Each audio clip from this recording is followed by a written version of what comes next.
8 бөлүм. Падыша Артакшаштанын падышачылыгында мени менен Бабылдан чыккан уруу башчылары булар. Алардын санжырасы Пинехас уулдарынан Гейршом, Итамар уулдарынан Даниэль, Дөөт уулдарынан Хатуш, Шехания уулдарынан Пароштун уулдарынан Захария жана анын санжырасына кирген 150 эркек. Пахат Маап уулдарынан Зерахиянын баласы Элиойнай жана аны менен кошо 200 эркек.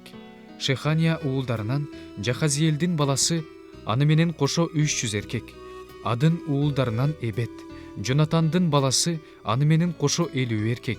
Эйлам уулдарынан Ешая, Аталаянын баласы аны менен кошо 70 эркек.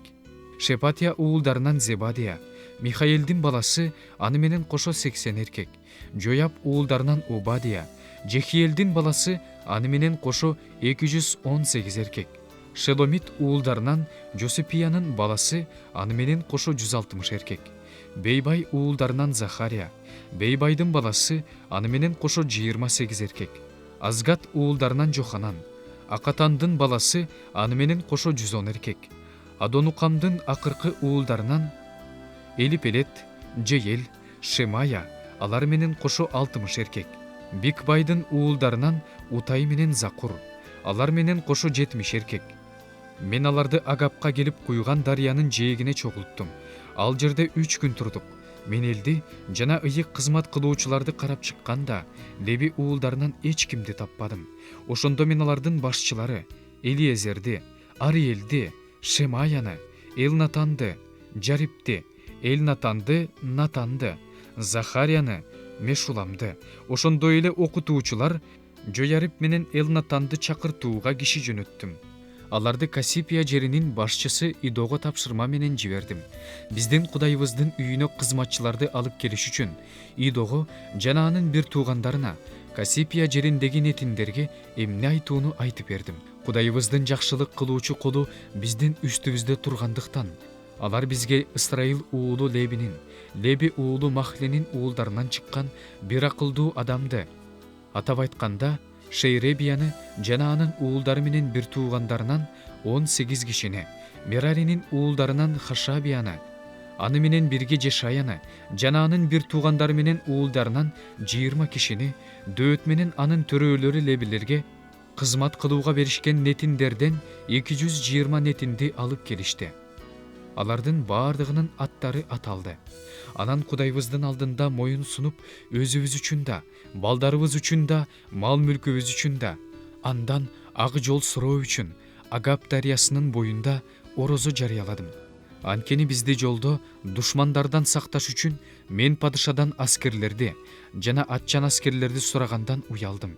Биз падыша менен сүйлөшкөндө, Кудайдын жакшылык кылуучу колу өзүнө жардам сурап кайрылгандардын үстүндө, ал эми кудурети менен каары андан четтеп кеткендердин үстүндө деген элек.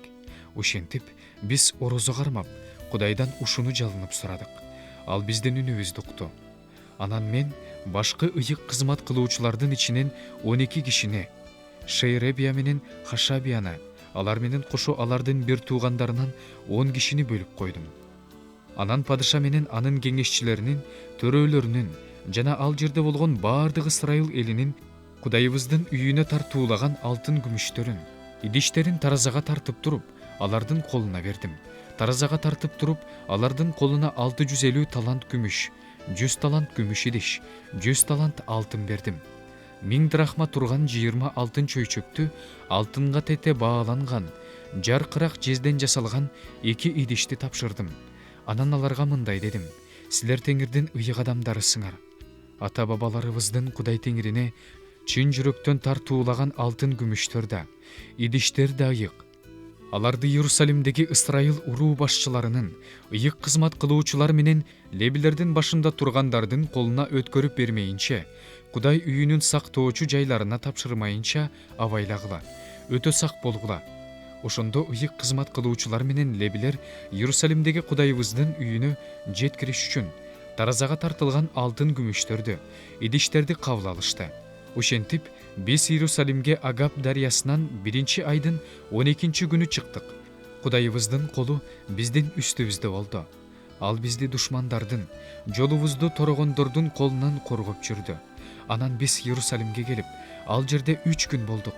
4-күнү күнү Кудайыбыздын үйүнө арналган алтын күмүштөрдү, идиштерди таразага тартып, Урийдин уулу, ыйык кызмат кылуучу Меремоттун, Левилер Пинехастын уулу Элазардын, Жешуянын уулу Жозабаттын жана Бинуйдун уулу Ноядиянын колдоруна өткөрүп бердик. Баардыгын таразага тартып, эсептеп тапшырдык. Ошол эле учурда таразага тартылгандардын баары жазылып жатты.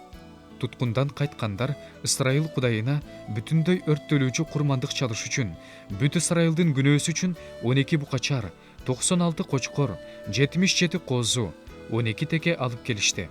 Мунун баары Теңирдин бүтүндөй өрттөлүүчү курмандыгына арналды. Анан алар падышанын буйруктарын дарыянын наркы өйүзүндөгү дубан башчыларга, падышанын төрөлөрүнө беришти. Ошондо алар Кудайдын элине жана үйүнө урмат көрсөтүштү.